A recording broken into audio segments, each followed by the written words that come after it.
लाडक्या बहिणींना दर महिन्याला 1,500चा हप्ता दिल्यानंतर आता बिनव्याजी कर्ज देण्याची योजना आखण्यात येते।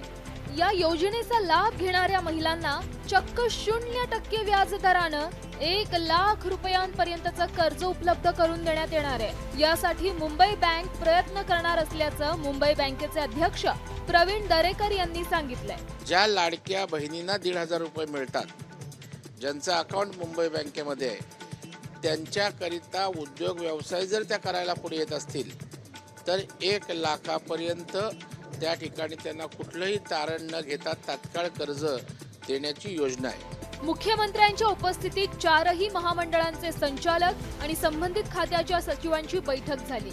यावेळी मुख्यमंत्र्यांनी या योजनेला मंजुरी दिली आहे। एका महिलेला 1,00,000पर्यंत कर्ज मिळू शकतं। त्यात 5 ते 10 महिला एकत्र येऊन व्यवसाय करू शकतात। हा या